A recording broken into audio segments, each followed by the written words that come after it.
نحمده ونصلي على رسوله الكريم أما بعد فأعوذ بالله من الشيطان الرجيم بسم الله الرحمن الرحيم والذين يتوفون منكم ويذرون أزواجا يتربصن بأنفسهن 4 أشهر وعشرا فإذا بلغن أجلهن فلا جناح عليكم فيما فعلن في أنفسهن بالمعروف والله بما تعملون خبير ولا جناح عليكم فيما عرضتم به من خطبة النساء أو أكننتم في أنفسكم علم الله أنكم ستذكرونهن ولكن لا تواعدوهن سرا إلا أن تقولوا قولا معروفا ولا تعزموا عقدة النكاح حتى يبلغ الكتاب أجله واعلموا أن الله يعلم ما في أنفسكم فاحذروا واعلموا أن الله غفور حليم سبحان ربك رب العزة عما يصفون وسلام على المرسلين والحمد لله رب العالمين اللهم صل على سيدنا ومولانا محمد وعلى آل سيدنا ومولانا محمد وعلى آله وأصحابه أجمعين. معزز سامعین، معاشرے کی اصلاح کے ضروری قواعد اور قوانین اللہ تعالیٰ سورۃ البقرہ میں بیان فرما رہے ہیں۔ گزشتہ سبق میں ہم نے رضاعت کا مسئلہ پڑھا تھا کہ مائیں اپنے بچوں کو 2 سال تک دودھ پلائیں اور بچے کے والد پر ان عورتوں کا کھانا اور خرچہ شرعی دستور کے مطابق اپنی حیثیت کے مطابق لازم ہے، اور اگر باپ اس کا نہ ہو تو پھر وہ رثا پر اسی طرح لازم ہے، اور اگر 2 سال سے پہلے دودھ چھڑوانا چاہیں تو اس کی بھی اجازت ہے، کسی اور سے دودھ پلوانا چاہیں تو اس کی بھی اجازت ہے۔ آج کے سبق کی پہلی آیت میں بیوہ عورتوں کی عدت کا بیان ہے۔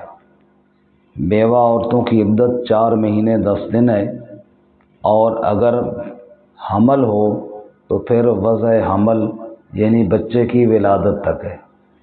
یہاں پر اس آیت مبارکہ میں 4 مہینے اور 10 دن کا ذکر ہے، جبکہ حمل والا حکم 28ویں پارے میں سورۃ الطلاق میں موجود ہے۔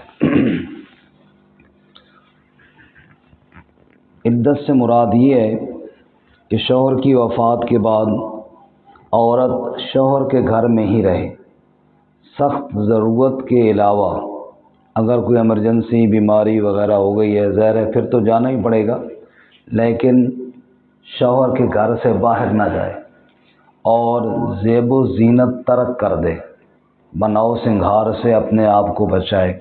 اس لیے یہ عورت کے لیے ناموس اور عزت کی حفاظت کا ذریعہ ہے، چونکہ ان دنوں میں 4 مہینے اور 10 دنوں میں وہ نکاح تو آگے کر نہیں سکتی، جب نکاح نہیں کر سکتی تو اسے زیب و زینت بھی نہیں کرنی چاہیے۔ والذین، اور وہ لوگ یتوفون منکم، جو تم میں سے فوت ہو جائیں، ویذرون ازواجا، اور بیویاں چھوڑ جائیں، یتربصن تو انتظار کریں وہ عورتیں، بانفسہن اپنے نفسوں کے ساتھ، اربعۃ اشہر وعشرہ 4 مہینے اور 10 دن، فاذا بلغن اجلہن پس جب وہ اپنی عدت پوری کر لیں، فلا جناح علیکم سو کوئی گناہ نہیں تم پر، فیما فعلنا فی انفسہن بالمعروف اس میں جو اپنے نفسوں کے بارے میں دستور کے ساتھ کوئی کام کریں۔ جب عدت پوری ہو جائے اس کے بعد وہ بناؤ سنگار کریں، اس کے بعد وہ آگے نکاح کریں تو اس میں کوئی حرج نہیں ہے۔ عدت کے دوران نکاح نہیں کر سکتی، بعد میں کر سکتی ہیں۔ اور جیسا کہ پہلے گزر گیا کہ جب عدت پوری ہو جائے نکاح کرنا ہی ان کے لیے بہتر ہے۔ ہمارے معاشرے کے اندر بعض عورتیں جوانی میں ہی بیوہ ہو جاتی ہیں، دوسرے نکاح کو عیب سا ہی سمجھا جاتا ہے اور اکثر اس سے عجیب اور غریب سمجھا جاتا ہے، دیکھو جی کل شوہر فوت ہوا تو آج پھر اس نے نکاح کر لیا، حالانکہ یہ سخت غلط ہے اور قرآن کے حکم کے خلاف ہے۔ قرآن تو یہی کہتا ہے، اللہ تعالیٰ تو یہی ارشاد فرماتے ہیں کہ ذالکم ازکیٰ لکم واطہر، نکاح بہت پاکیزہ ہے اور بہت طہارت والا ہے اور عزت اور ناموس کا محافظ ہے۔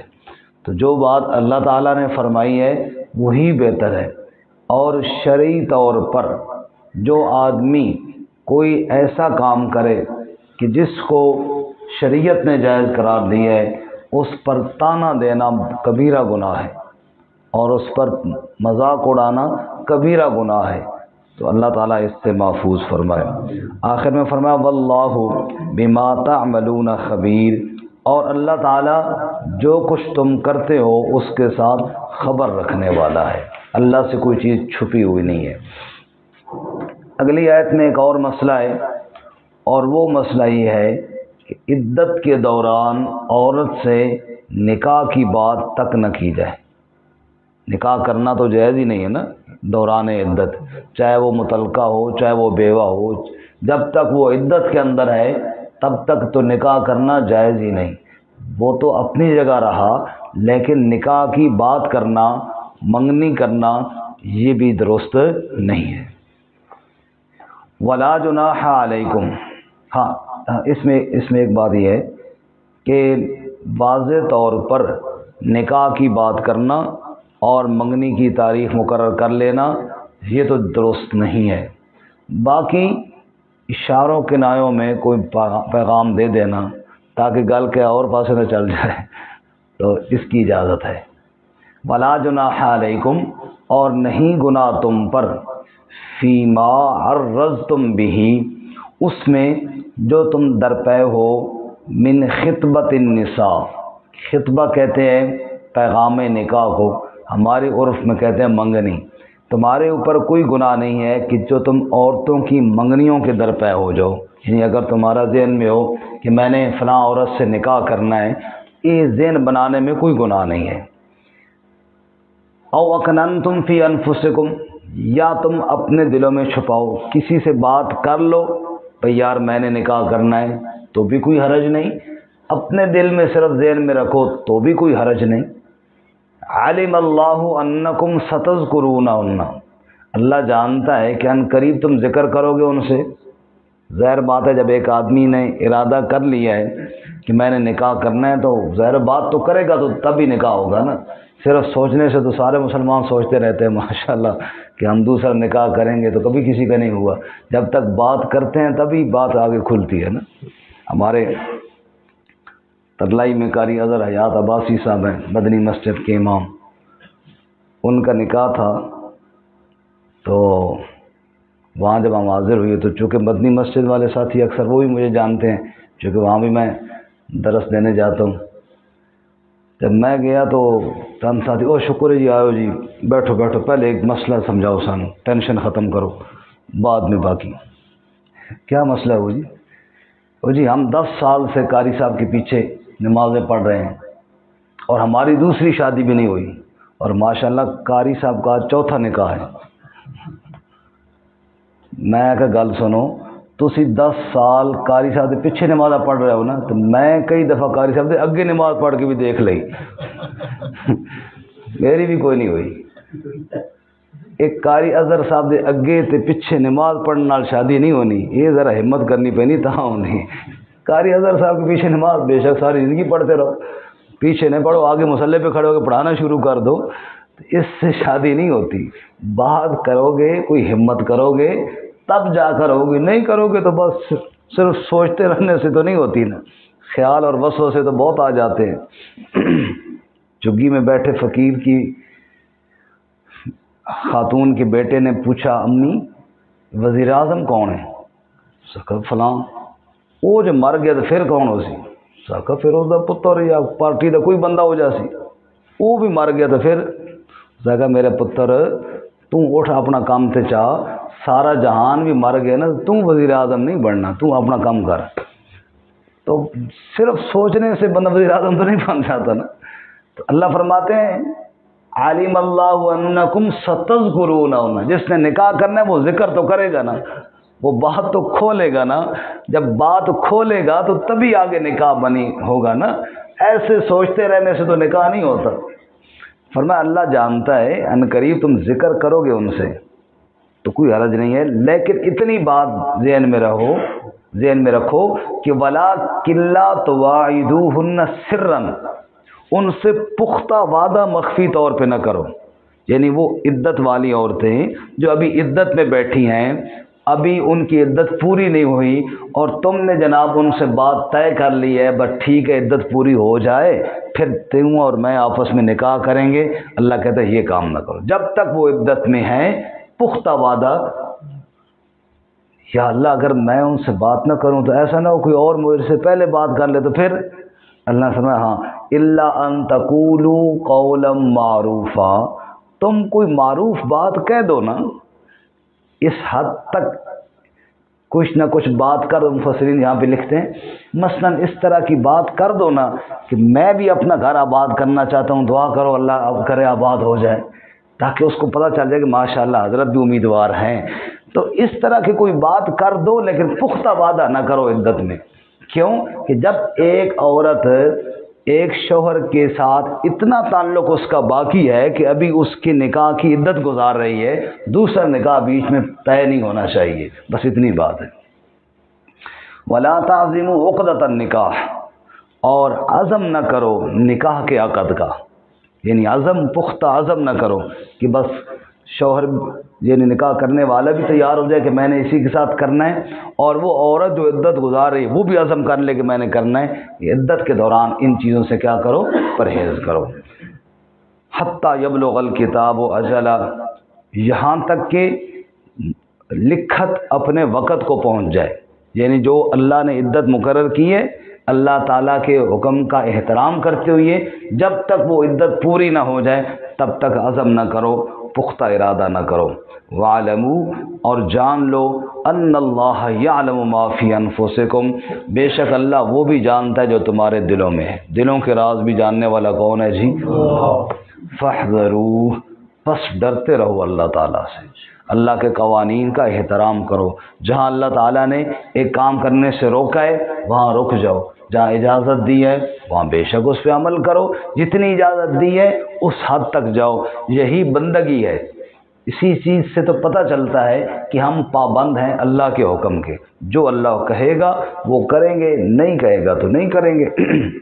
وَاعْلَمُوا، اور یہ بھی جان لو، ان اللہ غفور حلیم، بے شک اللہ تعالیٰ بخشنے والا بردبار ہے۔ کوئی غلطی کوتاہی ہوئی اللہ سے معافی مانگو، اللہ معاف کر دے گا، لیکن احتیاط کرو، جن کاموں سے اللہ نے روکا ہے ان سے اپنے آپ کو بچاؤ، وہ بڑا بخشنے والا ہے، بڑا بردبار ہے۔ ہمارے مولانا صاحب نے اس دن بڑی خوبصورت بات کہی تھی، ہماری مسجد میں ایک دن کہی تھی، شاید کوئی ساتھی ہوں یا نہ ہوں۔ انہوں نے فرمایا کہ اللہ بڑا بخشنے والا ہے، اس پر انہوں نے ایک بات سنائی۔ انہوں نے ارشاد فرمایا کہ ایک مثال سے میں سمجھاتا ہوں کہ توبہ کے ساتھ گناہ کیسے معاف ہوتے ہیں۔ انہوں نے کہا کہ میں بیٹھنے لگا ہوں اور غلطی سے میری کونی لگ گئی جناب کیسر صاحب کو.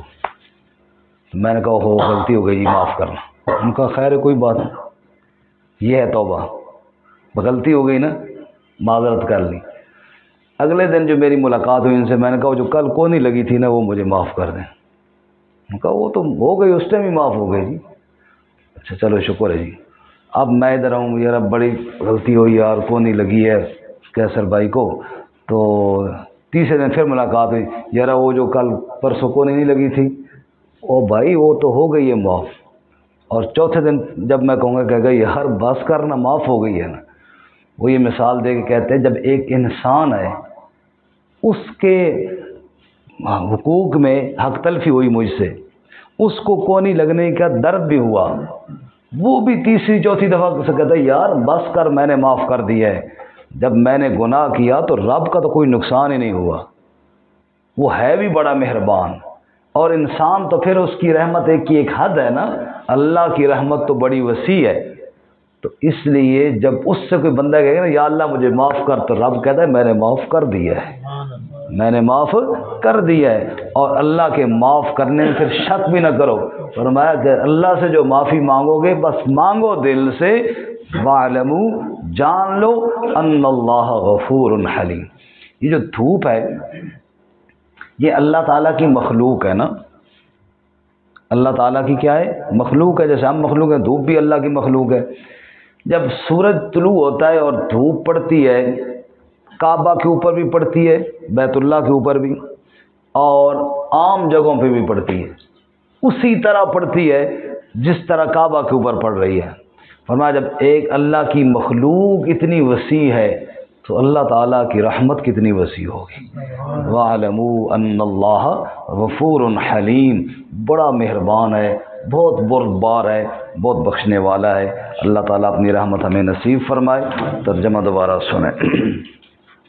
والذین, اور وہ لوگ, یتوفون منکم, جو تم میں سے فوت ہو جائیں, ویذرون ازواجا, اور بیویاں چھوڑ جائیں, یتربصن بانفسہن, تو وہ انتظار کریں اپنے نفسوں کے ساتھ, اربعۃ اشہر وعشرا, 4 مہینے اور 10 دن, فاذا بلغن اجلہن, پس جب وہ اپنی مدت پوری کر لیں, فلا جناح علیکم, پس کوئی گناہ نہیں تم پر, فیما فعلنا, اس میں جو وہ کریں, فی انفسہن بالمعروف, اپنے نفسوں میں دستور کے ساتھ, قانون کے مطابق, واللہ بما تعملون خبیر, اور اللہ تعالیٰ جو تم کرتے ہو اس کے ساتھ خبر رکھنے والا ہے. ولا جناح علیکم, اور نہیں گناہ تم پر, فیما عرضتم به من خطبۃ النساء, اس میں جو تم در پے ہو عورتوں کی منگنی سے, پیغام نکاح سے, او اکننتم فی انفسکم, یا تم چھپاؤ اپنے دلوں میں, علم اللہ, اللہ تعالیٰ جانتا ہے, انکم ستذکرونہن, کہ بے شک ان قریب تم ذکر کرو گے ان سے, ولیکن لا تواعدوہن سرا, اور لیکن وعدہ نہ کرو ان سے خفیہ, الا ان تقولوا قولا معروفا, مگر یہ کہ تم کوئی بات دستور کے مطابق کر دو, مناسب بات کر دو. ولا تعزموا عقدۃ النکاح, اور عزم نہ کرو نکاح کے عقد کا, حتی یبلغ الکتاب اجلہ, جب تک لکھت اپنے وقت کو نہ پہنچ جائے, یعنی عدت پوری نہ ہو جائے. وَاعْلَمُوا, اور جان لو, ان اللہ, بے شک اللہ تعالی, یعلم ما فی انفسکم, جانتا ہے جو تمہارے نفسوں میں ہے, فاحذروہ, پس ڈرتے رہو اس سے.